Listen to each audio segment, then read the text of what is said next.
હાર્દિક સ્વાગત છે અને આપણે અત્યારે શરૂ કરી રહ્યા છીએ સરસ મજાનો લેક્ચર.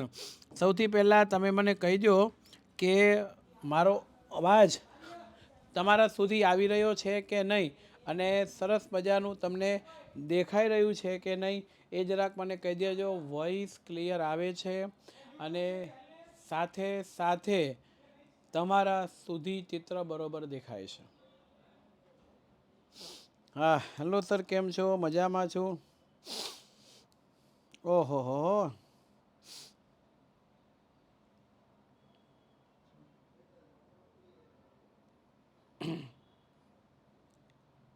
સરસ.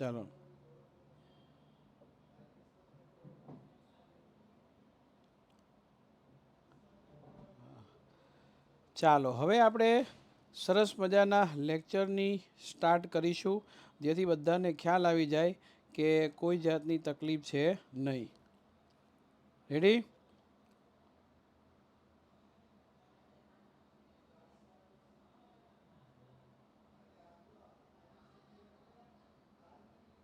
ઓકે, હા, રેડી રેડી. અવાજ આવે છે બરોબર? અવાજ ધીમો આવે છે, અવાજ ધીમો આવે છે, બરોબર છે. હમણાં સેટ તમને કરી આપશે, બરોબર છે. Don't worry, B happy. અવાજ ઇઝ ધીમો આવિંગ, ખાલી એટલો જ પ્રશ્ન છે. તો અવાજ થોડો ફાસ્ટ કરીંગ એન્ડ વોલ્યુમ વધારીંગ સો અવાજ આવિંગ. ઓકે, હવે અવાજ આવે છે? તો બરોબર અવાજ આવતો હોય તો આપ શ્રી દ્વારા મને ઓકે કે એવું કંઈક લખીને મોકલો, એટલે હા આવ્યો આવ્યો આવ્યો આવ્યો. ચાલો. હા, સરસ મજાની આપણે વાત કરીએ છીએ અને એમાં A1 મેળવવા માટે થઈને આપણે જ્યારે મથીએ છીએ ત્યારે A1 ગ્રેડ કેમ આવે એ સૌથી મહત્ત્વની વાત આપણી છે. અને વાતની અંદર આજે પ્રકરણ નંબર 8મું છે એ આપણે લેવાના છીએ. હવે માય ડિયર ફ્રેન્ડ, બોર્ડે જે નમૂનાનું માળખું આપ્યું છે એ નમૂનાના માળખા પ્રમાણે જો વાત કરવા જઈએ તો 3 ગુણના 2 પ્રશ્ન નમૂનાના માળખાના નમૂનાના પેપર પ્રમાણે 3 ગુણના 2 ક્વેશ્ચન આપણને પૂછે, બરોબર છે. અને 1 માર્ક્સનો જે ક્વેશ્ચન છે એમાંથી નક્કી નહીં પૂછી શકાય. તો અત્યારે આપણે ચાલુ કરીશું ચેપ્ટર નંબર 8 અને એમાં 3 માર્ક્સના 2 ક્વેશ્ચનો આપણને પૂછી શકે એવી શક્યતાઓ છે, ખાસ રહેલી છે. ઓકે, નમસ્તે સર, કેમ છો? હવે બધાએ મને આવકારી લીધો હોય તો આપણે ભણાવવાનું ચાલુ કરીએ. હું તો મજામાં જો ઓલવેઝ. આવતીકાલે મકર સંક્રાંતિ છે અને મકર સંક્રાંતિ હોવાના કારણોસર બધા વિદ્યાર્થી મિત્રોને મારે ખાસ એક નમ્ર વિનંતી છે કે આ બધા જે છે એ સૌથી પહેલાં તો કે પતંગ ચગાવવાની ના નથી, પણ પતંગ ચગાવતા કોઈ પણ પ્રકારની હાનિ આપણને ન પહોંચે તો એ આપણે ધ્યાન રાખવું. નુકસાન આપણને ન થાય, બીજાને ન થાય, પશુ પક્ષીને ન થાય તે. ઓકે, ચાલો. તો જે 8મું ચેપ્ટર છે એની વાત આપણે કરશું. તો 8મા ચેપ્ટરમાંથી 3 માર્ક્સનો એક ક્વેશ્ચન પૂછી શકાય એની શક્યતા સૌથી વધારે છે. તો પહેલાં જ હું તમને કહી દઉં કે ભાઈ આ કુદરતી સંસાધન છે, એમાંથી આપણને પરીક્ષાની અંદર 3 ગુણના 1 પ્રશ્નની અપેક્ષા હોય છે. આ બોર્ડે જે નમૂનાનું પ્રશ્નપત્ર આપ્યું છે એના અનુસંધાનની અંદર આપણને આપ્યું છે, બરોબર છે. એટલે એ ખાસ બધાએ ધ્યાન રાખવું. ચાલો, થઈ ગયું? હા, એટલે 3 માર્ક્સના જો 2 પૂછે, આમ તો 3 માર્ક્સ જ એનો ગુણભાર છે. તો પદ્ધતિ પ્રમાણે 2 માર્ક્સનો એક ને એક ઓબ્જેક્ટિવ પૂછતા, પણ હવે ચેન્જીસ થઈ ગયું છે. એટલે 3 માર્ક્સના 2 ક્વેશ્ચન આવે તો 3 માર્ક્સના 2 ને એક ઓબ્જેક્ટિવ ક્વેશ્ચન, એટલે એના ગુણભાર 7 થાય. પણ આપણે 3ના બદલા 3 પ્રમાણે આપણે અપેક્ષા રાખીએ. 3 પ્રમાણે અપેક્ષા રાખીએ એટલે 3 માર્ક્સનો એક ક્વેશ્ચન આપણને આવે. ઘણી વખત 3 માર્ક્સના ક્વેશ્ચનમાં શું બને, 1 માર્ક્સના 3 એવી વ્યાખ્યાઓ, શબ્દ સમજાવો કે એવું આપી દે. 1 માર્ક્સના 3. ઓકે, ચાલો. ચિંતનભાઈ કરીને છે, આપને વિનંતી કે હવે ખોટી કોમેન્ટ નહીં કરશો. હા, સેકન્ડ એક્ઝામમાં તો લગભગ મોટાભાગના 99% શિક્ષકો આ પ્રમાણે જ લાગુ પાડી દે છે. અને નવાઈ ન બને, કદાચ એવું પણ બની શકે કે નમૂનાનું પ્રશ્નપત્ર હોય એ બેઠું મૂકી દીધું હોય. બરાબર, ચાલો. સૌથી પહેલું તો એ છે કે જે વસ્તુ ઉપર માનવી આશ્રિત કે આધારિત હોય અને માનવીની જરૂરિયાતોને પૂરી કરવા માટે માનવનો ઉપભોગ કરવાની શારીરિક બૌદ્ધિક ક્ષમતા છે, તો આ ક્ષમતા પ્રમાણે જે વસ્તુનો ઉપયોગ કરે ને એ વસ્તુ શું બની જાય છે, તો કે સંસાધન બની જાય છે. અને એ સંસાધન છે આ હોય છે. જ્યાં સુધી મનુષ્યને ખબર નહોતી કે કોલસાને કે લાકડાને દહન કરાય, એમાંથી અગ્નિ પ્રગટ થાય, એને ગરમી સામે ઠંડી સામે રક્ષણ આપે, ત્યાં સુધી સંસાધન નહોતું કોલસો. પણ એ ખબર પડી એટલે હવે તમે જુઓ કોલસો છે એ શું બની ગયું છે, સંસાધન બની ગયું છે. બીજું, કુદરતે આપેલા મરી મસાલા હોય, કુદરતે આપેલી બધી વસ્તુ હોય છે, તો મુદ્દો એ થાય, બરાબર છે, કે એ વસ્તુનો પણ આપણે પ્રોડક્ટ તરીકે ઉપયોગ કર્યો. બરાબર છે, તો એની વાત અહીંયા આપણને આપે છે. તો આ મુદ્દો આપણને બીજા પાર્ટ, એટલે ભાઈ દર લેક્ચર જેમ આવે છે એમ તો હું કરાવું છું, આનાથી વિશેષ કંઈ હું કરાવી શકું એમ નથી. બરાબર, બીજા પાર્ટના આઈએમપી ક્યારે કરતી, જેમ લેક્ચર આવે છે એ પ્રમાણે તમને મળે છે. એટલે વગર કામની ખોટી કોમેન્ટ રહેવા દો. હવે અહીંયા ધ્યાન રાખો, કુદરતે આ સરસ મજાને એક દાણો તમે વાવો, એમાંથી ઘઉંના અનાજના દાણા ઉગી નીકળે છે. તે બધું સંસાધન બનવામાં આવ્યું છે. હવે આ જે સંસાધન છે એનું જ્ઞાન જ્યાં સુધી મનુષ્ય દટાયેલા ખનિજો હતા ને એનું જ્ઞાન જ્યાં સુધી ન હતું ત્યાં સુધી એ સંસાધન ન હતું. પરંતુ આજે એના ઉપયોગની માહિતી મળતા સંસાધન બની ગયું છે. ધ્યાન રાખજો, ઉપયોગની માહિતી મળી એટલે શું બની જાય છે, સંસાધનો બની જાય છે. અને ખનન પ્રવૃત્તિ વધતા જરૂરિયાતો, ખનન એટલે ખોદકામ, આપણને ખબર પડવા મળી કે કઈ રીતના કેમ છે, એની વાત અહીંયા આપણને આપી છે. હવે જુઓ, કુદરત, માનવ અને સંસ્કૃતિ આ ત્રણેયની પરસ્પર પ્રક્રિયાથી સંસાધન બને. કુદરત, આ પૃથ્વીના પેટાળની રચના થઈ, વરસાદ પડે છે, પર્વતો બન્યા છે, જંગલો બન્યા છે, પ્રાણીઓ બધું છે, એ કુદરત છે. એનો ઉપયોગ માનવ કરે. માનવ પોતાની સંસ્કૃતિ પ્રમાણે ઉપયોગ કરે, એને માનવ કહેવાય. પોતાની સંસ્કૃતિ પ્રમાણે કોઈ શાકાહારી હોય, કોઈ માંસાહારી હોય, કોઈ વ્યક્તિ છે એને ફ્રૂટ ઉપર જીવન જીવવું ગમતું હોય, કોઈને અનાજ વધારે ગમતું હોય. તમે જુઓ, આ બધી વસ્તુઓ એ કયા છે. તો આ મુદ્દો આપણને આપ્યો છે. આ પ્રશ્ન ન પૂછાય, પ્રશ્ન જે પૂછાય એવું તમને કે સંસાધનના ઉપયોગ જણાવો. આ પ્રશ્ન આપણને 3 ગુણમાં પૂછી શકાય. ઉપયોગ, તો એનો ઉપયોગ છે ને એ 3 રીતે આપણે કરી શકીએ છીએ. તો જો સંસાધનના ઉપયોગ કઈ રીતે કરી શકાય છે, તો પહેલું છે સંસાધન ખોરાક તરીકે. તમને લખેલું દેખાતો તો પહેલો મુદ્દો ખોરાક તરીકે, આ 3 માર્ક્સમાં પૂછાય. તો વનસ્પતિએ ફળ આપ્યા હોય, કૃષિમાંથી ખાદ્ય પાક, પાલતુ પ્રાણીઓની દૂધની બનાવટ, માંસ, માછલા, જળચર પ્રાણીઓ, મધમાખી, આ બધું છે એ ખોરાક માટે ઉપયોગી છે. દૂધમાંથી સરસ મજાની કુલ્ફી બનાવવામાં આવે, માવા મલાઈ કુલ્ફી, તો આ બધું ઉપયોગમાં થયું. બીજો એનો ઉપયોગ શું આવે, સંસાધન કાચા માલના સ્ત્રોત તરીકે. સરસ મજાનું મેં આ જેકેટ સ્વેટર પહેર્યું છે, આ મને ક્યારે મળ્યું છે, તો કે કોઈ ઘેટા હોય, બકરા હોય, એની શરીરની જે રૂંવાટી હોય છે એમાંથી તૈયાર કરવામાં આવે, જે ઠંડી સામે રક્ષણ આપે છે. એ જ રીતે ખાદ્ય પાક હોય, પાલતુ પ્રાણીઓ હોય, એમને મળતું દૂધ હોય, માછ હોય, ઊન હોય, ચામડું હોય, ખનિજ, અયસ્ક. અયસ્ક એટલે કાચા ખનિજ. અયસ્કનો મિનિંગ થાય છે કાચું ખનિજ છે એ. એટલે આ બધું છે એની વાત થઈ છે. તો તમે ફ્રૂટને સીધા પણ ખાઈ શકો, એનું જ્યુસ બનાવીને પણ તમે પી શકો છો. તો આવી બધી જે વસ્તુઓ છે એ આપણને આપ્યું છે. અને ત્રીજો જેનો ઉપયોગ છે બહુ મસ્તીનો, સંસાધન શક્તિના સાધન તરીકે. આ વીજળીની જરૂરિયાત પડે ત્યારે હું અને તમે આપણે ભેગા થઈ જઈએ. કેમ? ફોનમાં ચાર્જિંગ જોઈએ, અહીંયા મારે ઇન્ટરનેટની બધી સુવિધા જોઈએ.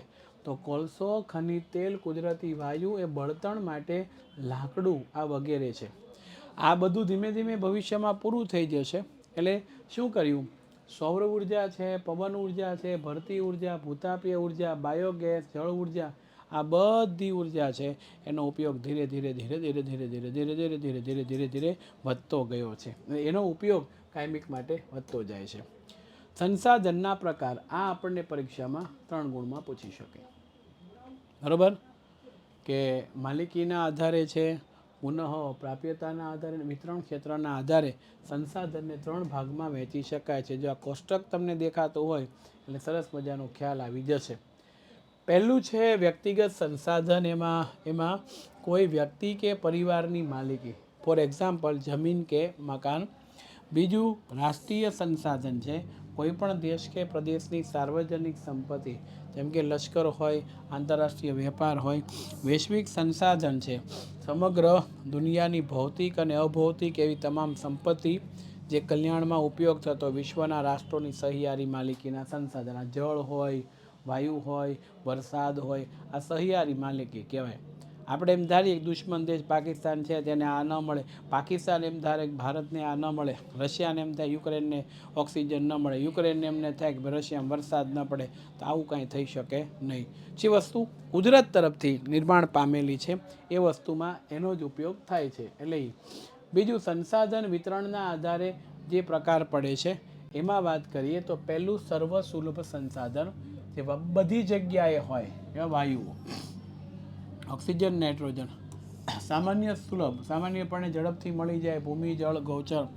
વિરલ સંસાધન એ મર્યાદિત હોય, જે આવનારા ભવિષ્યની અંદર ખૂટી જાય એવા પ્રકારની પરિસ્થિતિ છે.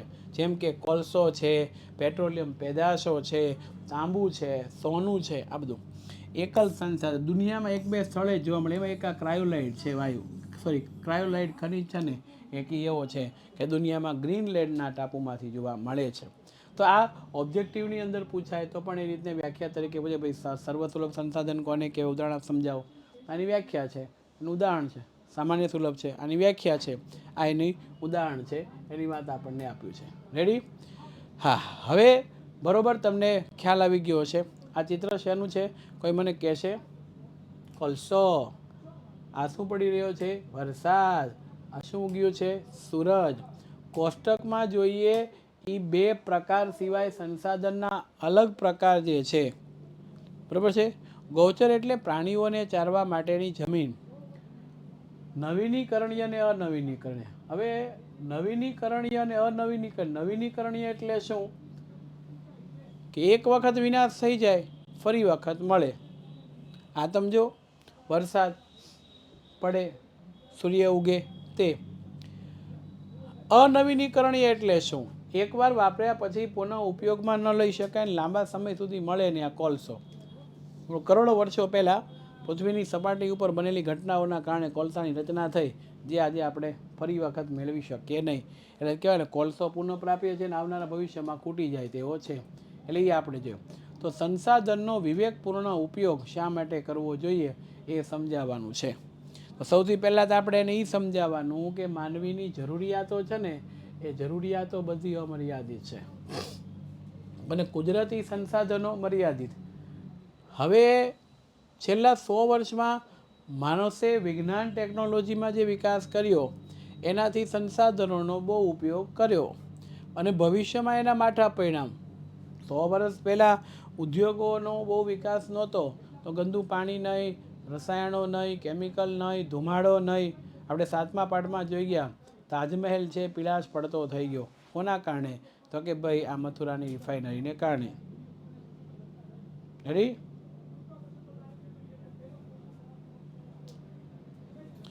કૃત્રિમ રીતે માણસ કુદરતી વસ્તુનો ઉપયોગ કરીને જે બનાવે કૃત્રિમ સંસાધન કહેવાય. કૃત્રિમ ઉપગ્રહો બનાવ્યા કે નહીં? તો સૂર્ય, ચંદ્ર ને બધા કુદરતી છે. આર્યભટ્ટ મોકલ્યો, રોહિણી મોકલ્યો, 9મા ધોરણમાં ભણ્યા. તે બધા કેવા છે? કૃત્રિમ, જે મનુષ્ય દ્વારા સર્જન થયેલા છે. તો માઠા ખરાબ ભોગવવા પડશે, એટલે ભવિષ્યની પેઢીને સંસાધનનું સંરક્ષણની જરૂરિયાત કરવી આપણી જરૂરિયાત છે, અને વિવેકપૂર્ણ ઉપયોગ થાય એ પણ ખૂબ જરૂરી છે. સંરક્ષણ શબ્દનો સીધો અર્થ અછત સાથે જોડાયેલો છે. અછત હોય ને એટલે જ સંરક્ષણ કરવું પડે.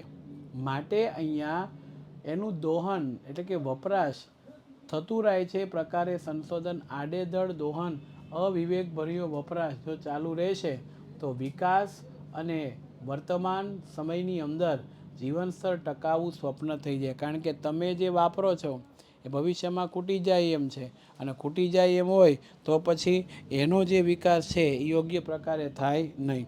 તો આ મુદ્દો અહીંયા આપણને આપવામાં આવ્યો છે. હું બોલ્યો એમાં ખ્યાલ આવી ગયો કે ન આવી ગયો? હા, તો આ એક પરિસ્થિતિ છે.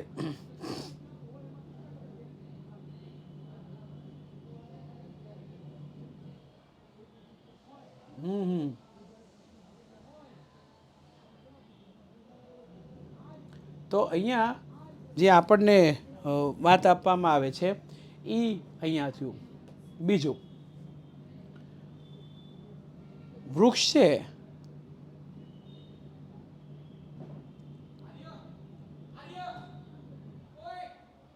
આ અસ્તિત્વ ઉપર સંકટ. મારે જમીન જોઈએ છે તો વૃક્ષોને કાપું, મારે ચામડું જોઈએ છે પ્રાણીઓનો શિકાર કરું, મારે કંઈક બનાવવું છે તો આ તકલીફ થાય. તો આ બધી વસ્તુઓ છે એ મારા માટે છે, તો મારે ગોઠવાયેલા વ્યવસ્થાપનને સંરક્ષણ કહેવાય છે. સારા વ્યવસ્થાપન માટે સંસાધન આયોજનના સંરક્ષણના તબક્કા. તો આ પરીક્ષાની અંદર એક જ મિનિટ, આમ કેમ થાય છે? હા, 3 ગુણની અંદર આ આવી શકે. કઈ રીતે આપણે કરવું છે, બરોબર છે? તો એ મુદ્દો આપણને આપવામાં આવ્યો છે.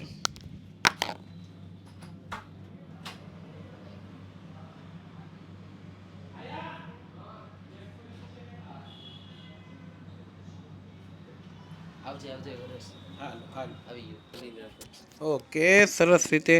થોડુંક વચ્ચે તમને ઇન્ટરનેટનો ઇસ્યુ હતો તો એ તમારી સાથે રજૂ થઈ ગયો છે. Don't worry, B happy. તમે ખાસ જરા ધ્યાન રાખશો. રેડી? ચાલો. તો 3 માર્ક્સની અંદર પૂછાય સંસાધનના આયોજન અને સંરક્ષણ માટેની જરૂરિયાતોને વિગતે સમજાવો. ઓકે, બેકગ્રાઉન્ડનો અવાજ આવે છે. સાહિલભાઈ છે તો સાહિલભાઈ તો છે ને, પણ હવે કોમેન્ટ કરો. આવી જો અવાજ આવે છે, બરાબર દેખાય છે તમને? પણ હું આ બાજુ આવી જાઉં એટલે અવાજ નહીં આવશે એનો. હલો,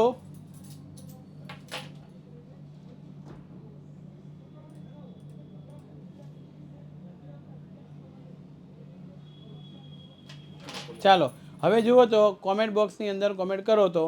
ઓકે, આવી ગયું. હાઈસ, થોડીક વાર ઇન્ટરનેટનો ઇસ્યુ હતો રે, ઇસ્યુ હતો રે, મને ઇસ્યુ હતો રે. હાય હાય. તો સૌથી પહેલું એ કે આપણે કોઈ એક પ્રદેશ કે દેશને એકમ ગણીએ, એનો ઉપયોગમાં લેવાયેલા વર્ણ સંભાળેલા સંભવિત ઉપલબ્ધિ અને વિશેષતા બાબતે જાણકારી મેળવીએ. જે સંસાધનનું પ્રમાણ મર્યાદિત અનવીનીકરણીય છે, જે ફરી વખત નથી મળતા, અને વૈજ્ઞાનિક ઢબે દોહન એટલે વપરાશ કરીએ, અને જે સંસાધનની માત્રા વધારી શકાય એનો પ્રયત્ન કરીએ. તો વૃક્ષોનો ઉપયોગ કરો છો તો એ જ પ્રજાતિના બીજા વૃક્ષોને વાવો, જેનાથી તકલીફ ન પડે. જે સંસાધન વર્તમાનમાં સોંઘા એટલે સસ્તા છે, સોંઘાનો મિનિંગ થાય સસ્તા, અને સહજ એટલે ખૂબ જ સરળતાથી ઉપલબ્ધ થતા હોય, એને વેડફવાને બદલે ભાવિ જરૂરિયાત માટે ધ્યાન રાખવું જોઈએ. એટલે પેલું આવતું ને ટકાઉ વિકાસ, એની અંદર કે ભાઈ ભાવિ જરૂરિયાતોની ક્ષમતાને પૂર્ણ કર્યા વગર વર્તમાન જરૂરિયાતોને સંતોષવી, એની વાત છે. તમે જોઈ શકો, જે સંસાધનો મર્યાદિત માત્રાની અંદર ઉપલબ્ધ છે એને જાળવી રાખવા જોઈએ. તકનીકી વિકાસ દ્વારા વૈકલ્પિક સ્ત્રોત શોધવાની લાંબા ગાળે વધારે ફાયદાકારક થાય છે. સંસાધનના સંરક્ષણ માટે તંત્ર જો નિયમ બનાવે તેનું પાલન કરવું જોઈએ. અને હવે નાગરિકો સંસાધનના વિવેકપૂર્ણ ઉપયોગ સાથે જોડાયા. આ ચીપકો આંદોલન તમે વિજ્ઞાનની અંદર કેમ ભણ્યા હશો, આવ્યું હશે. દેવદારના વૃક્ષોને કાપવા માટે થઈને આ આ આ કંપનીઓ માણસો ગયા તો ત્યાંના લોકો છે વૃક્ષોને આ રીતે બાજ ભીડીને ઊભા રહી ગયા અને કીધા પહેલાં અમને મારી નાખો, પછી આ વૃક્ષોને કાપજો. આ વૃક્ષ છે ને એના ઉપર તમારો અધિકાર નથી કહેશે. અને આંદોલન પૂરજોશમાં બન્યું, કંપનીએ પીછે હટ કરવી પડે. સાંભળ્યું ને? હા, ચીપકો આંદોલન છે તે તો બચાવી શકાય. આ તો આપણે તો બચાવવાનું દૂર, આપણે તો નુકસાન કરીએ છીએ. તકલીફ મોટી એ થતી હોય છે, એટલે જરા ખાસ ધ્યાન રાખવું. જમીન નિર્માણ છે, આખું ન પૂછાય પણ વ્યાખ્યા તરીકે ખાસ આપણને પૂછાય છે. જમીન કોને કહેવાય? તો કે જમીન એટલે આ વ્યાખ્યા. સામાન્ય રીતે ભૂસપાટી ઉપરનું વનસ્પતિ જેમાં ઉગે છે એ પડ, જેના ઉપર મનુષ્ય રહે છે એ. પછી એની અંદર તો ખનિજ, ભેજ, ધુમ્મસ, સેન્દ્રિય તત્વો આ બધું હોય અને એમાંથી આવી સરસ મજાની રચના રેડી આ રચના થઈ. આ તમે પૃથ્વીની સપાટીને જોઈ શકતા હોય. આ 9મા ધોરણમાં આપણે બધું પેલું ભણતા, અપસારી પ્લેટ ને અભિસારી પ્લેટ થતી ને તે.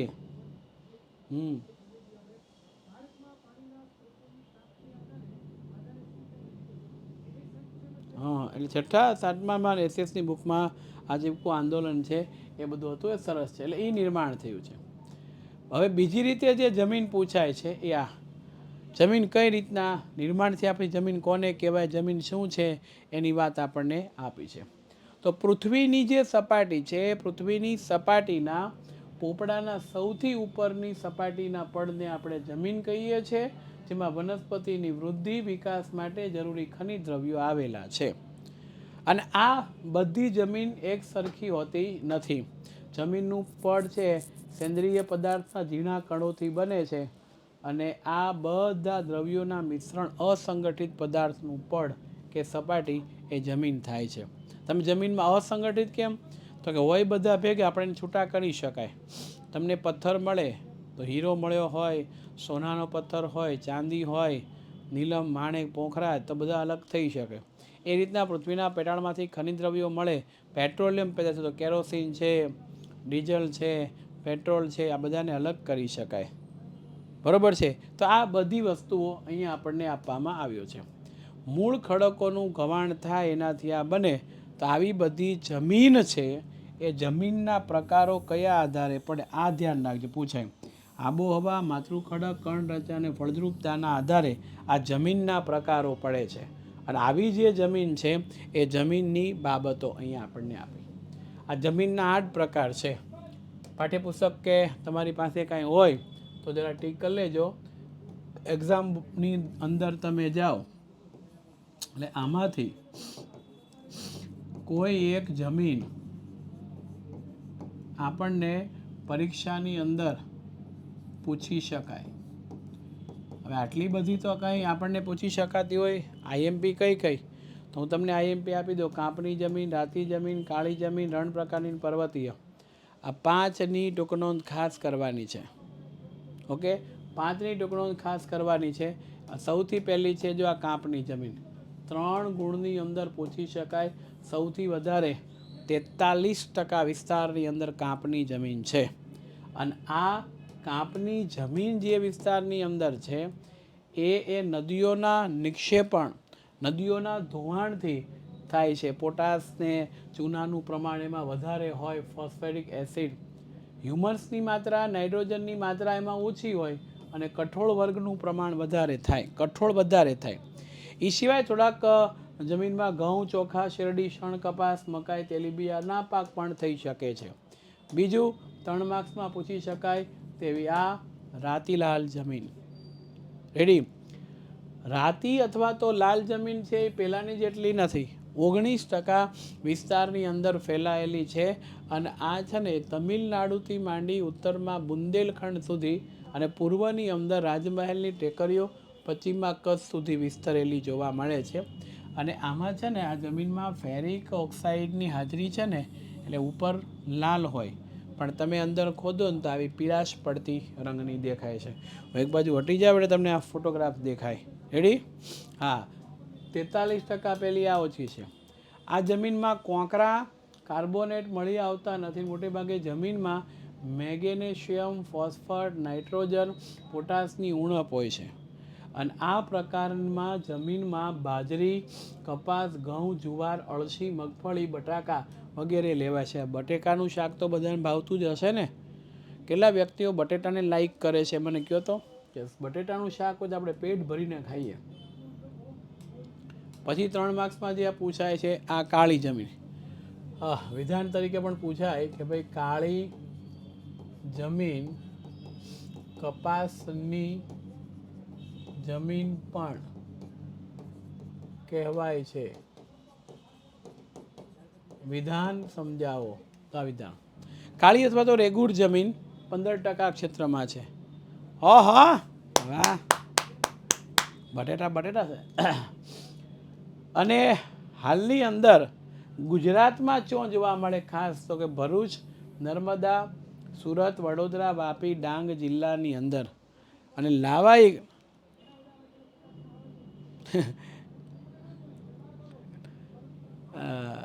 લગ્નની અંદર એ ભાવે ને, બરોબર છે.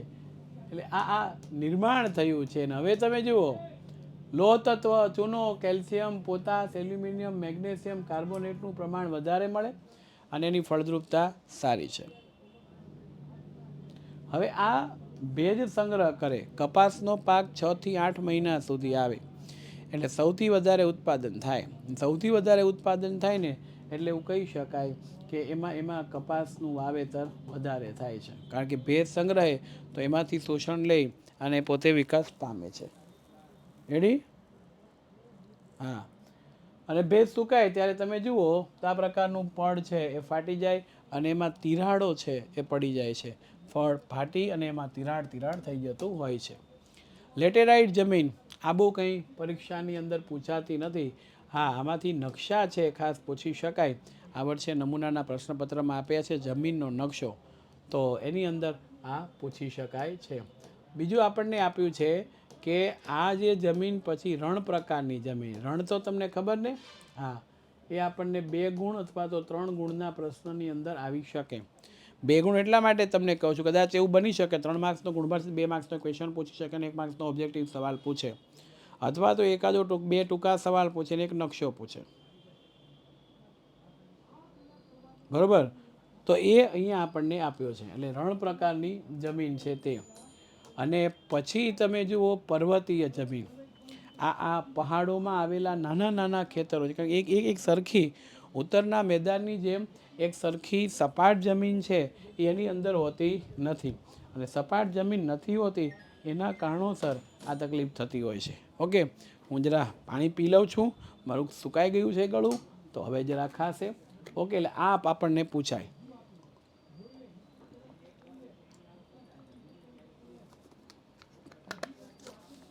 હા, ચાલો. ખાવાનું તો ક્યારે મળશે નક્કી નહીં. આ રીતે જમીન. પછી આ જંગલ પ્રકારની જમીન એ બહુ ઓછી પૂછાય અને છે પણ બહુ ઓછી. તમે નકશો જુઓ ને તો બહુ ઓછા પ્રમાણમાં. કે જમીન સપાટીથી ચાલુ કરો તો આમ હિમાલયમાં 3000 મીટરથી 3100 મીટર સુધી ઉપરની જમીન. રેડી? તો આ મુદ્દો આપણને આપે છે ત્યાં જમીન જોવા મળે છે. અને હવે એક આ દલદલીય કે પીટ પ્રકારની જમીન એ પણ બહુ ઓછી પૂછાય કારણ કે એની માત્રા જ ઓછી. સૌથી વધારે પૂછાવાની શક્યતા કાંપની જમીન, કાળી જમીન, રાતી જમીન, રણ પ્રકારની જમીન અને પર્વતીય જમીન. પેન્સિલ હોય તો જરાક લખી લેજો. કાંપની, કાળી, રાતી, પર્વતીય અને રણ પ્રકારની જમીન, જેના કારણોસર તમારે વાંચતી વખતે ખ્યાલ આવે. જમીન ધોવાણ શું છે તે તો જો ભાઈ, જ્યારે કોઈ કુદરતી પરિસ્થિતિને લીધે એક સ્થળેથી બીજા સ્થળે માટીના કણો જાય,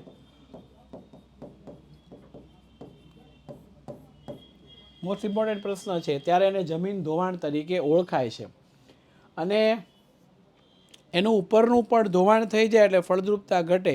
ફળદ્રુપતા ઘટે એટલે ઉત્પાદન ઘટે. ખેતીમાં આ જમીન ધોવાણ જે છે એ ખૂબ નુકસાનકારક હોય છે. તો કુદરતી પરિબળો દ્વારા માટીના કણો, કુદરતી પરિબળમાં બે જ આવે, ગતિશીલ હવા અને ગતિશીલ પાણી, એક જગ્યાએથી બીજી જગ્યાએ જ્યારે જાય છે ત્યારે એને જમીન ધોવાણ કહેવામાં આવે છે. એટલે આટલું ટૂંકમાં યાદ રાખવાનું. અને આ જમીન ધોવાણનો અર્થ આપી જમીન ધોવાણ અટકાવવાના ઉપાયો આ રીતના પૂછે કે ભાઈ અર્થ આપી તેના ઉપાયો જણાવો. તો આ અર્થ આપીને ઉપાયમાં પહેલું, જમીનમાં જે પાલતુ પ્રાણીઓને આપણે ચારણ કરીએ છીએ એને પહેલું તો બંધ કરીએ. ઢોળાવાળી જમીનમાં આ રીતે સમોચ્ચ રેખીય આ તરાહમાં દાદર ટાઈપની રચના સીડીદાર હોય ને એમાં વાવેતર કરીએ. પડતર જમીનમાં વૃક્ષો વાવીએ. વૃક્ષો હશે તો વરસાદનું પ્રમાણ વધશે. પાણીમાં વહેણા પડ્યા હોય, આ રીતના ધોવાણ થઈ ગયું તેને વહેણા કહેવાય. તો આડબંધ બાંધવા એટલે એની અંદર માટીનું પુરાણ કરવું જેનાથી બીજે વર્ષે પાછું એ પાણી જે છે એની અંદર આવી ન જાય. એટલે એ જ રાખા. પાણીનો વેગ ધીમો પાડવા માટે ઢાળવાળો જે ખેતર છે ઢોળાવ એની અંદર ઊંડે ઊંડે ઊંડે ઊંડે સુધી ખેડ કરવી જોઈએ જેનાથી ઝડપથી થઈ શકે છે. બીજું આપણને આપ્યું છે બહુ સરસ મજાનું, ભૂમિ સંરક્ષણ એટલે શું? આપણને 3 ગુણની અંદર પૂછી શકાય એવો પ્રશ્ન છે. ભૂમિ સંરક્ષણ એટલે જમીનનું ધોવાણ અટકાવી જમીનની ગુણવત્તા જાળવવી જેનાથી માટીના કણો મૂળ જગ્યાએ રહે અને સાથે સાથે એની ફળદ્રુપતા ન ઘટે. ભૂમિ સંરક્ષણ ન થાય ને તો પૂરની શક્યતા રહે છે. એટલે ભૂમિ સંરક્ષણ એ અતિશય જરૂરી છે. જાનમાલને નુકસાન, તમને ખબર જ છે પૂર આવે તો વસ્તુ રોડાઈ જાય. વાવાઝોડાની અંદર આપણે આ બધી આફતોમાંથી પસાર થયા છે. ઓકે, હા તમે રિપીટર છો, ભણવામાં ધ્યાન આપજો તો પાસ થઈ જશો, બરાબર છે, નહીંતર વળી પાછો લોચો પડશે. ઓકે, એટલે આ જરા ખાસ ધ્યાન. હવે જુઓ ભૂમિ સંરક્ષણના ઉપાયો. તો આ આપણને પૂછાય અગત્યનો. પહેલું તો કે વૃક્ષો રોપણ કરીએ. નદીઓનું કોતર હોય જ્યાંથી નદી પસાર થતી હોય તો ત્યાં વૃક્ષારોપણ. બીજું, રણ પ્રદેશમાં હારબણ વૃક્ષો વાવીએ જેનાથી પવન આવતો હોય એની સાથે સાથે બધું ઉડી જાય. અન્ય નદીઓમાં પૂર હોય અને કોઈ નદી સુકાતી હોય તો પહેલાંનું પાણી છે નહેરો દ્વારા વાળીને એમાંથી નાખી શકાય. અનિયંત્રિત ચરાણબરથી પહાડનું જમીનનું ધડ નીચું પડે છે.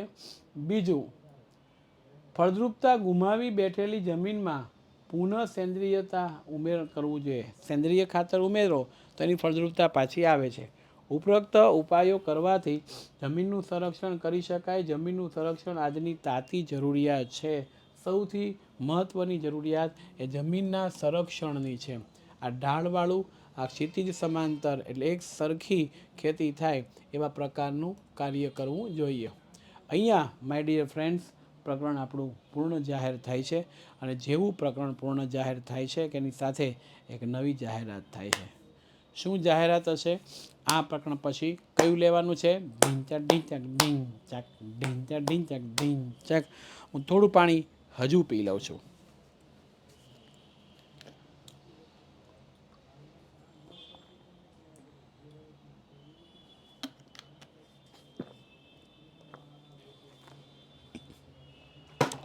વાહ, કારણ કે પાણી પુષ્કળ પ્રમાણમાં પીવું પડે. ઓકે, હા, ખ્યાલ આવી ગયો.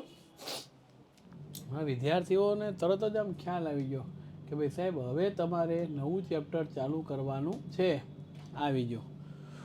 મોર બની થન ઘાટ કરે મન મોર બની થન ઘાટ કરે, મોર બની થન ઘાટ કરે મન મોર બની થન ઘાટ કરે, મોર બની થન ઘાટ કરે મન મોર બની થન ઘાટ કરે, ઈકડ સુકડ સાકડ પવન, મોર બની થન ઘાટ કરે મન મોર બની થન ઘાટ કરે.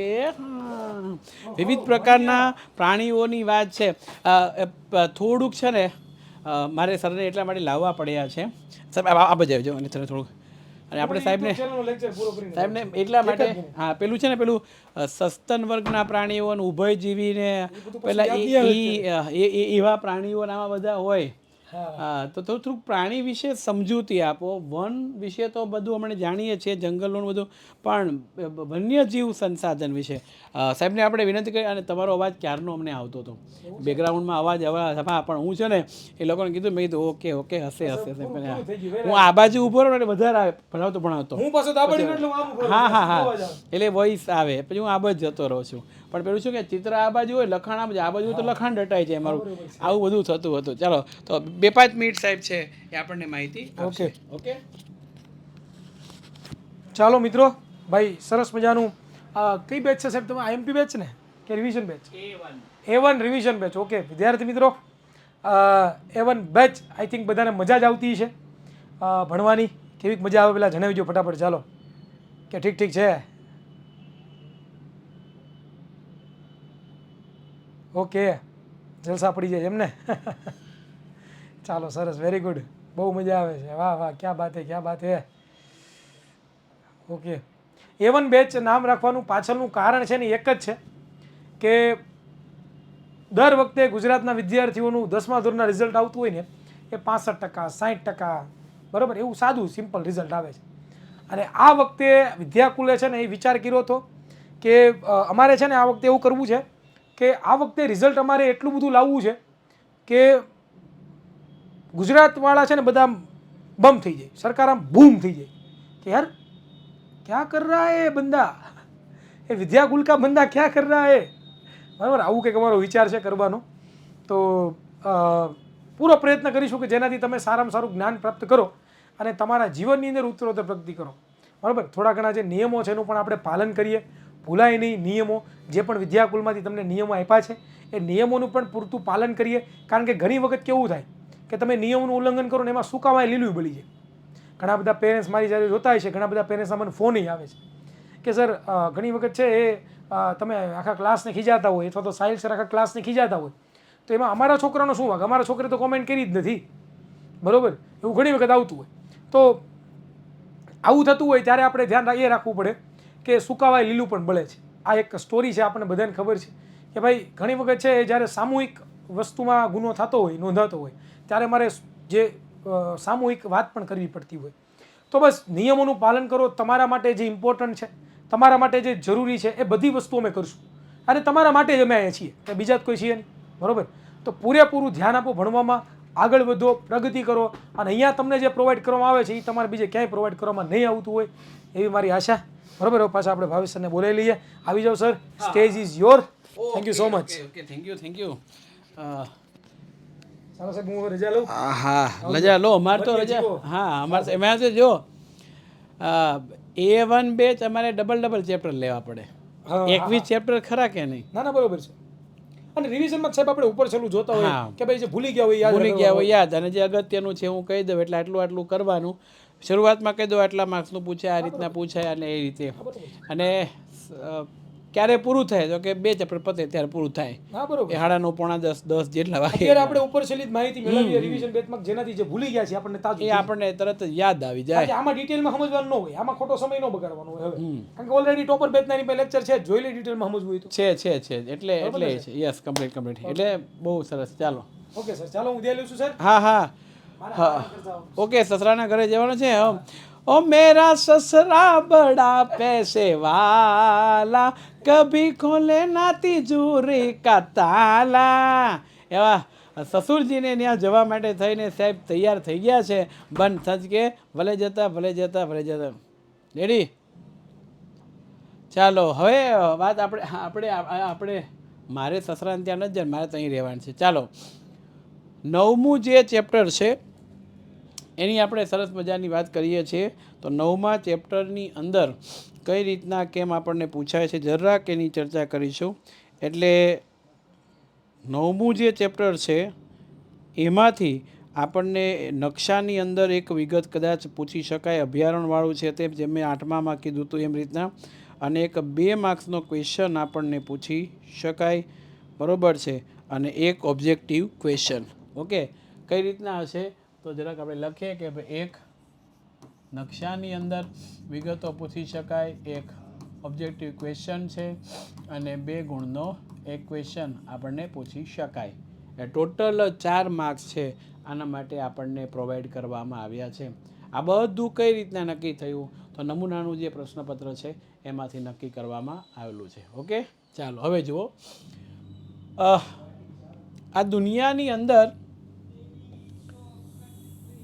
વૃક્ષો, ઝાખરા, ઘાસનો સમુચ્ચય કુદરતી વનસ્પતિને સમાવી શકાય એવો ઉછેર માનવીની સહાયતા વિના થયો હોય એને અક્ષત વનસ્પતિ તરીકે ઓળખાય છે. અને ભારતમાં આ પ્રકારની વનસ્પતિ 3 જગ્યાએ વધી: હિમાલય, સુંદરવન અને થરના રણના દુર્લભ વિસ્તારની અંદર. આ જંગલ કહેવાય કોને? હવે કુદરતી રીતે ઉગી નીકળેલા, આપમેળે ઉગી નીકળેલા પદાર્થને જંગલ કહેવાય. હવે જંગલનું વહીવટ આમાંથી એક ટૂંકા પ્રશ્ન તરીકે પૂછાય. કઈ રીતના પૂછાય ખબર? વ્યાખ્યા તમને એમ પૂછે, અનામત જંગલ એટલે શું? સંરક્ષિત જંગલ એટલે શું? અનામત જંગલ એટલે સંપૂર્ણપણે સરકારી તંત્રના નિયંત્રણમાં હોય, એમાં પ્રવેશ કરવાની બધાની સખત મનાઈ હોય, તમે કાંઈ કરી શકો નહીં. બીજું સંરક્ષિત જંગલો, એ પણ જંગલ જ સરકારી દેખભાળ નીચે જ હોય, પરંતુ વૃક્ષોને હાનિ પહોંચાડ્યા વગર તમને ત્યાંના જે સ્થાનિક લોકો છે એને લાકડા વીણવાની ને એવી છૂટ, જો વૃક્ષો કાપવાની નહીં, લાકડા વીણવાની ને એવી છૂટ આપવામાં આવે છે તે. અને ત્રીજું છે અવર્ગીકૃત, કે જે આમાં પણ નથી, અનામતમાં સંરક્ષિતમાં નથી, વર્ગીકૃત છે. બરાબર છે? એટલે અહીંયા મુદ્દો આપણને એ થયો છે. બીજું, માલિકી વહીવટી આધારે તો રાજ્યની માલિકીનું હોય તો સરકાર, રાજ્ય સરકાર. સામુદાયિક વન હોય તો એ પંચાયત, સ્થાનિક સ્વરાજ્યની સંસ્થાઓના આધારિત હોય છે. ખાનગી જંગલો જે સરકારી તંત્રનું નથી, કોઈ ખાનગી સંસ્થાઓના હાથમાં હોય છે તેવા, એ વ્યક્તિગત માલિકીનું હોય. એવું કે ઓડિશા, મેઘાલય, પંજાબ, હિમાચલ જે વનસ્પતિઓ છે એ ત્યાં ટકી રહી. કેમ? તો કે આ લોકોને વારસાગત એવી પહાડી જમીન મળી હોય, એમાં ખેતીને આ બધું ન થતું હોય, તો વૃક્ષો, વનસ્પતિ છે એ ટકી રહ્યા હોય છે. ઘણા ખરા જંગલો છે ક્ષત વિક્ષત અવસ્થાની અંદર અને કેટલાક ઉજ્જડ અવસ્થાની અંદર જોવા મળ્યા છે. એટલે મુદ્દો આપણને આપ્યો છે. નિર્વનીકરણ એટલે શું મિત્રો? આ આપણને પૂછાય છે 2 ગુણની અંદર. નિર્વનીકરણનો અર્થ આપી અને તેની અસરો સમજાવો. તો વૃક્ષોનું કાપવું, જંગલોનો નષ્ટ થવો એને નિર્વનીકરણ તરીકે ઓળખવામાં આવે છે. હવે એની અસરો શું થાય તો આ તમે જોઈ શકો. પહેલું તો કે ગ્રીન હાઉસ ઇફેક્ટ થાય, વાતાવરણની અંદર કાર્બન ડાયોક્સાઇડ છે એ વધે, જમીન ધોવાણથી ફળદ્રુપતા ઘટે, જંગલોનો વિનાશને કારણે જંગલ વિસ્તાર ઘટે. જંગલ વિસ્તાર ઘટે તો વનસ્પતિઓ ઘટવાને કારણે પેલા પ્રાણીઓ પોતાના કુદરતી ખૂણામાં ફટાકડા ફૂટે છે ને, એવા ફટાકડા આપણા પરિણામમાં ફોડવા માટે થઈને ધ્યાન રાખો ભાઈઓ. વન્યજીવો છે એનો જંગલોને કારણે છે વન્યજીવોનો વિનાશ થવા મળે, આવાસો ગુમાવે છે. અને આ વન્યજીવો એ જંગલની નજીકના ક્ષેત્રમાં વસતા પશુપાલકોનું મારણ કરે. કારણ કે વૃક્ષો કપાય, શાકાહારી પ્રાણીઓ તૃણાહારી એમાં ન રહે. હવે જે માંસાહારી છે ખોરાક મેળવવા ન જ રહે, એ નજીકની અંદર એ જ્યાં રેસિડેન્ટ એરિયા હોય એમાં જતા હોય છે. એટલે આ બાબત હાય ગાંડી ગીરના હાવજ જાણે ડંકો કરે. 12 વર્ષની ચારણ કન્યા, આપણે 14 વર્ષની ચારણ કન્યા, બાળી ભોળી ચારણ કર્યા, સૈસુ વાળી ચારણ કન્યા, ડાંગ ઉઠાવે ચારણ કન્યા. કેમ? તો કે હાવજ એવો, ભાગો ભાગો ભાગો, હાવજ એવો એમ કહીને આમ વાતું થવા મળી નેહાડામાં. 14 વર્ષની ચારણની દીકરી છે, ડાંગ લઈને હાથમાં દોડી અને એ ચારણ કન્યા જે વચન મેઘાણીએ લખેલી. ક્યાં ક્યાં ગરજે બાવળ ના જાડામાં, ગણબે કણબી ના ખેતરમાં ગજે, ગામ તણા પાદરમાં ગરજે. હાલ હાલ કરતો આવ્યો અને ડાંગ ઉઠાવેલી છોકરીને જોયું અને ખબર પડી કે આ મારશે ને મારી નાખશે. તરત જ હાવજ છે એ વિસ્તારમાંથી ભાગી ગયો અને કીધું કે ઊભો રહેજે, ઊભો રહેજે, ગીરના કુત્તા ઊભો રહેજે, સાવર ચોટા ઊભો રહેજે, મુખ ભરાતો ઊભો રહેજે. આમ હળાટ કરતી દોટ મૂકી 14 વર્ષની દીકરીએ અને હાવજ ભાગી ગયો. ભાઈ કેટલાય કવિતાને સાંભળી છે ચર્ચન મેઘાણી, કેટલા હૃદય સ્પર્શી થાય, રૂવાડા ઊભા થઈ જાય ને. ગીરની અંદર રહેતા હોય, સિંહ સાથે દુશ્મની હોય જ નહીં, દોસ્તી જ હોય ભાઈ. હા, તો હવે વાત કરીશું આપણે વૈવિધ્યસભર વન્ય જીવન. આ ભારતની અંદર વિવિધ પ્રકારની પ્રાણીઓ છે, બરોબર છે ને? આ આ આ કયા કયા વિસ્તારના પ્રાણીઓ અહીંયા હતા એ સવાલ ખાસ તમારે જોવાનો ઓબ્જેક્ટિવ માટે એ બધા. અને લુપ્ત થતું વન્યજીવન છે માય ડિયર ફ્રેન્ડ્સ, આ પૂછાય. લુપ્ત થતું વન્યજીવન ટૂંકનો લખો કયા કારણોસર થાય? તો કે ભાઈ ગત વર્ષની સદીમાં શરૂઆત એટલે 20મી સદીની શરૂઆતમાં વાઘ સમગ્ર ભારતમાં હતા. એ ચોં ગયા? તો કે આ જગ્યાએ વાઘ જોવા મળતા હતા ગુજરાતમાં. ઈડર, અંબાજી, પંચમહાલ ને ડાંગના જંગલમાં હતા. અને ગુજરાતના જંગલમાંથી વાઘ છે એ સંપૂર્ણ નામશેષ થઈ ગયો, નષ્ટ થઈ ગયો, હવે નથી. હવે એવી જ વાત છે ભારતના જંગલની, તો એમાં ચિત્તાની વાત છે. ભારતના જંગલમાંથી ચિત્તો નષ્ટ થઈ ચૂક્યો છે. આવી અનેક પક્ષીઓની જાતો છે એ નષ્ટ થઈ ગઈ છે, જેનું આપણને ગુલાબી ગરદનવાળી બતક છે, ગીધ છે, સારસ, ઘુવડ જે હવે જોવા મળતા નથી. પૂર્વતય વિસ્તારની અંદર જોવા મળતા જે પક્ષીઓ છે ચિલોતરો, એ આજે જોવા મળતો નથી. ગંગે ડોલ્ફિન, ઘડિયાળ મગરની પ્રજાતિ, આ ઓડિશા અને ગુજરાતના સમુદ્ર કિનારે તો હવે તો કાચબાઓ ઈંડા મૂકવાય નથી આવતા. એટલે આ મુદ્દો અહીંયા થયો. નર્મદા અને તાપી મહી નદીની અંદર પેલું રસાયણવાળું પાણી આપણે છોડવા મળ્યા ને એટલે પેલું શું થયું? પાણી ગંદુ થયું. જળ બિલાડી જોવા મળતી હતી, એ નથી મળતી. પ્રાણી સંગ્રહાલયમાં હોય છે, બરાબર છે? હા, એટલે વસ્તુ અહીંયા એ થઈ છે કે બધું અહીંયા જોવા મળે. પણ આ સ્થિતિ વિશે જોવું. વન્યજીવ વિનાશના કારણો મોસ્ટ આઈએમપી છે. એક્ઝામ રૂમની અંદર જાઓ એટલે વાંચીને જવાનું કે વન્યજીવ વિનાશના કારણો. સૌથી પહેલું જો વિનાશ કોણ કરે? તો કે માનવીય કારણને લીધે. કઈ રીતે? તો કે જંગલોનો વિનાશ કરે એટલે અસમતુલા થાય. આપણે જમીન જોઈએ તો વૃક્ષોને કાપીએ, આપણે મકાન બનાવવું વૃક્ષોને કાપીએ, ફેક્ટરીઓ બનાવી વૃક્ષોને, કુદરતી વનસ્પતિ વૃક્ષોને કાપી નાખીએ. ખાલ, વાળ, હાડકાં, શિંગડા, નખ વગેરે મેળવવા માટે શિકાર થાય. અને મનુષ્યની લોભ લાલચથી કરાતું આ જંગલોનું અતિ દોહન, એ પણ આ એક પરિસ્થિતિ છે, બરોબર છે? એટલે અહીંયા વસાહતો થવા માંડે એટલે અહીંયા એને નુકસાન થયું. ઘણી વખત એવું થાય માણસને ઘાસચારો પ્રાણીઓ માટે જોતો હોય, બળતણ માટે લાકડું જોતું હોય, પશુચરણ કરવું હોય તો જંગલ ઉપર આધાર રાખે છે. અને આ જંગલની અંદર વહેતી નદીઓમાં એવું ગંદુ પાણી નાખે, દૂષિત થઈ જાય. તમે જુઓ, હા, પાણી કાળું પડી જાય અને સાથે સાથે ખરાબ થઈ જાય. પાણી કાળું કઈ નદીનું છે ને? બધી નદીઓનું પાણી જો આમને આમ રહેશે, આમને આમ જંગલો સાફ થતા રહેશે ને તો કાળું કાળું જ થઈ જશે. એમાં કોઈ શંકાને સ્થાન નથી. અને કુદરતી નિવાસો નષ્ટ થયા છે. જંગલમાં આગ લાગે ત્યારે, અને એ જો ઈંડા મૂકવા કે બચ્ચા સેવવાના સમયમાં લાગે ત્યારે વધારે નષ્ટ થાય, ઘરબાર ગુમાવે નષ્ટ થાય. બેઘર બનેલા વન્યજીવો જંગલ વિસ્તારને છોડીને રહેઠાણ વિસ્તારમાં મય આવે ત્યારે માણસ સાથેની અથડામણ થાય અને એમાં એ મૃત્યુ પામતા હોય છે. એટલે આ મુદ્દો અહીંયા આપણને આપવામાં આવ્યો છે. એટલે સેવ અર્થ, આ પૃથ્વીને બચાવવા માટે આ વન્ય જીવોની જરૂરિયાત હાજરી છે, પ્રાણીઓની જે હાજરી છે, એમ જ જંગલોની પણ હાજરી મહત્વની છે. એટલે મુદ્દો આપણને આપ્યો છે. વન્યજીવ સંરક્ષણ માટેના ઉપાયો, આ પણ પરીક્ષામાં 2 ગુણમાં પૂછાય છે. એક્ઝામ હોલમાં જતા પહેલા જોઈને જવાનો, બરોબર છે? હા, કારણ કે કઈ રીતે આપણે એનો ઉપયોગ કરીએ છીએ ને આપણે કરીએ છીએ તે. એટલે એક જવાબદાર નાગરિક તરીકે આપણે પોતે જ જવાબદાર છીએ. હલો, જાગો છો ને બધા? જાગતે રહો મેરે ભરોસે મત રહો. કારણ કે હું ને તમે સામા નથી. હા, બરોબર છે. હા, તો કે હું તમને ઉઠાડું, પેલા સુઈ ગયા હોય તો ઉઠાડું. ચાલો ભાઈ.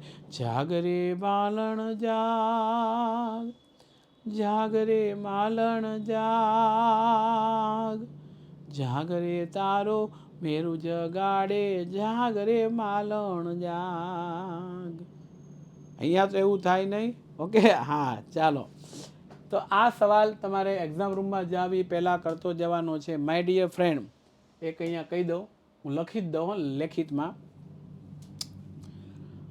વન્ય જીવ સંરક્ષણ માટેની જે બધી પરિયોજના છે એ પરિયોજનામાંથી એક યોજના મારી દ્રષ્ટિએ બોર્ડમાં અને તમારી સ્કૂલની પ્રિલિમ પરીક્ષામાં ક્યાંક બેમાંથી ક્યાંક જગ્યાએ 100% આવશે અને આવશે. હવે આપણને પ્રશ્ન થાય સાહેબ તો કઈ કરવાની, બરોબર છે, કઈ કરવાની? ચાલો ધ્યાન રાખો, પેન પેન્સિલ હોય તો ટીક કરી લો. સૌથી પહેલી વાઘ પરિયોજના આઈએમપી કયા સમયની અંદર? 1971માં વાઘ બચાવવા માટે શરૂ થઈ અને હાલમાં એના કેટલા ક્ષેત્ર છે? 44. વાઘ પરિયોજના ટીક કરી નાખી હોય તો કોમેન્ટ બોક્સની અંદર ઓકે લખજો, એટલે મને ખ્યાલ આવે મને બીજી વાત કરવાનો. બીજું હાથી પરિયોજના, હાથી મેરે સાથી આઈએમપી 1992માં આ પ્રોજેક્ટની શરૂઆત થઈ. કારણ કે હાથી એક એવું પ્રાણી છે કે માર્ગ અકસ્માતમાં જંગલમાંથી લાકડા લઈ જવાના ઉપયોગમાં આવે અને એની ચામડી, એના જે હાડકાં છે, એના જે દાંત છે, એનો ઉપયોગ કરવા માટે શિકાર થતો હતો.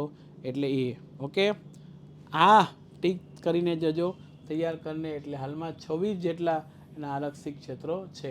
એટલે મુદ્દો આપ્યો. જી, ગેંડા પરિયોજના ઓબ્જેક્ટિવ સવાલની અંદર આપણને પૂછાય છે ગેંડા પરિયોજના કે ભાઈ ભારતીય એકશિંગી ગેંડો વિશિષ્ટ પ્રાણી છે અને ક્યાં જોવા મળે? અસમની અંદર જોવા મળે.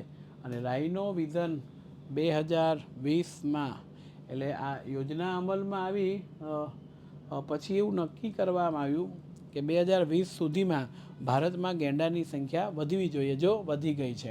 એટલે અહીંયા એ જરા ખાસ. ચાલો ઓબ્જેક્ટિવમાં પૂછાય, ઘડિયાળ એટલે મગરની લાંબા મોઢાવાળી પ્રજાતિ 1970માં લુપ્ત થવા નારી હતી ત્યારે આ યોજના શરૂઆત કરી હતી. એ 2 માર્ક્સમાં નહીં પૂછે. આ પણ મૃત ઢોરનું માંસ ખાય છે. 2004થી અમલમાં પણ કુદરતી રીતે સફાઈ કામદાર કુદરતનો કોણ? તો ગીધ. એ ઓબ્જેક્ટિવમાં આપણને પૂછાય છે. હિમદીપડા પરિયોજના છે, ઓબ્જેક્ટિવની અંદર આપણને પૂછાય છે. બરોબર છે. હવે જુઓ અહીંયા રાષ્ટ્રીય ઉદ્યાન અભયારણ્ય જે આરક્ષિત ક્ષેત્ર, જો આમ તો આને તફાવત સ્વરૂપમાં આવે પણ તમને 1 માર્ક્સ કે 2 માર્ક્સની અંદર આ રીતે પૂછાશે. જો આ રીતે પૂછાશે, અભયારણ્યોની સમજૂતી આપો, અથવા તો આ રીતે પૂછે રાષ્ટ્રીય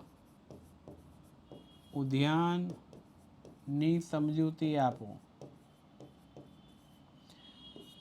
ત્રીજું છે જૈવ આરક્ષિત ક્ષેત્ર સમજૂતી આપો.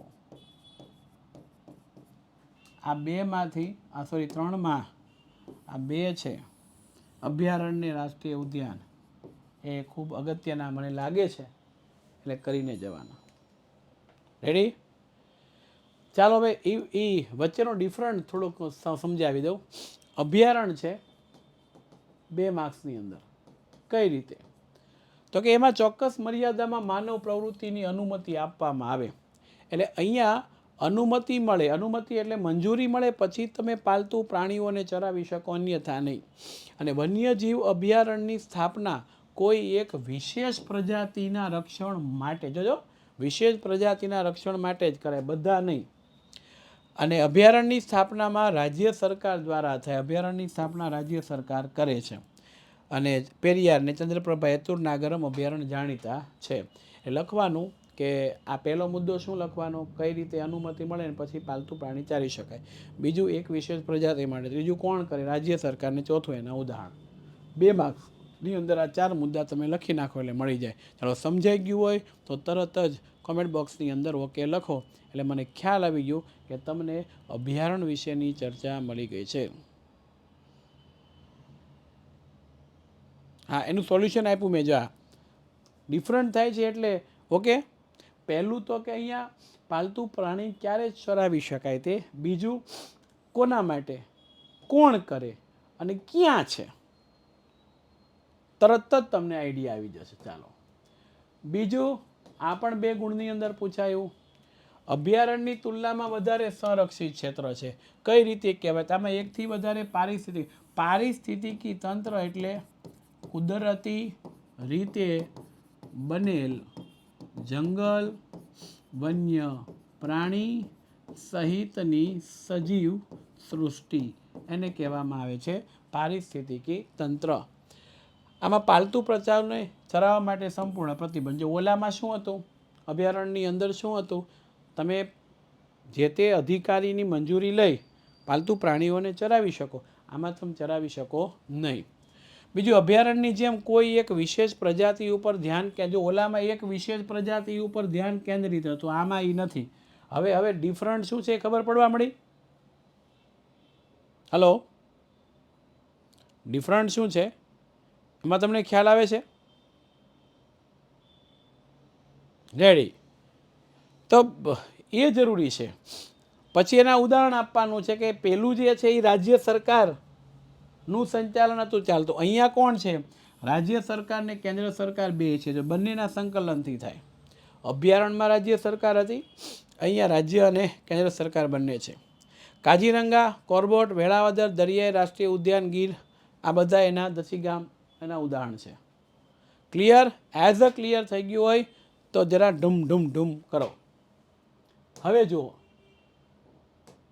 રાષ્ટ્રીય ઉદ્યાન પછી જૈવ આરક્ષિત ક્ષેત્ર, આ બહુ ઓછું પણ જરા જોઈને જવું, 2 ગુણ માટે છે તે. કેમ ખબર? આની રચના આંતરરાષ્ટ્રીય માપદંડ અનુસાર થાય.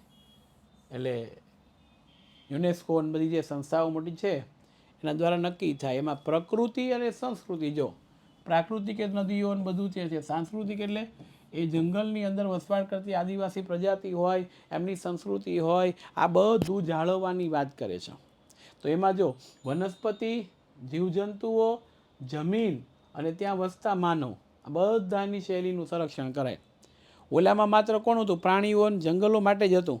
આમાં તો કોણ જૈવ ક્ષેત્રમાં વનસ્પતિનું રક્ષણ કરવાનું, જીવજંતુ હોય તેનું રક્ષણ કરવાનું, ત્યાંની જમીન જળવાય એનું રક્ષણ કરવાનું, એમાં વસવાટ કરતી જંગલી પ્રજાતિ, આદિવાસી પ્રજાતિ હોય તેનું રક્ષણ કરવાનું.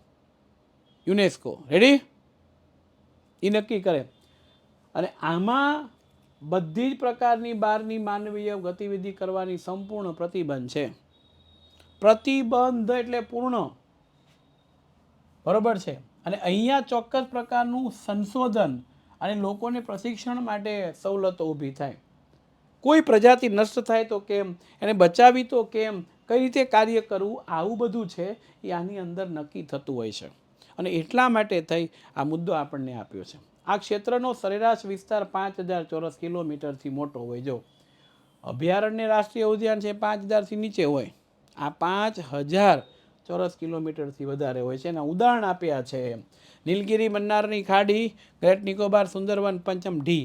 આ યાદ ન રહે ને તો આપણું ગુજરાત રાજ્યનું, આ ખાસ કરીને દેજો, ગુજરાત રાજ્યની કચ્છની વિશિષ્ટ પરિસ્થિતિ, કચ્છનું રણ, હે ભાઈ ધ્યાન રાખજો, કચ્છના રણની વિશિષ્ટ પરિસ્થિતિને કારણોસર 2008ના વર્ષની અંદર એકમાત્ર ગુજરાત રાજ્યનું જૈવ આરક્ષિત ક્ષેત્ર બન્યું કચ્છનું રણ. રેડી?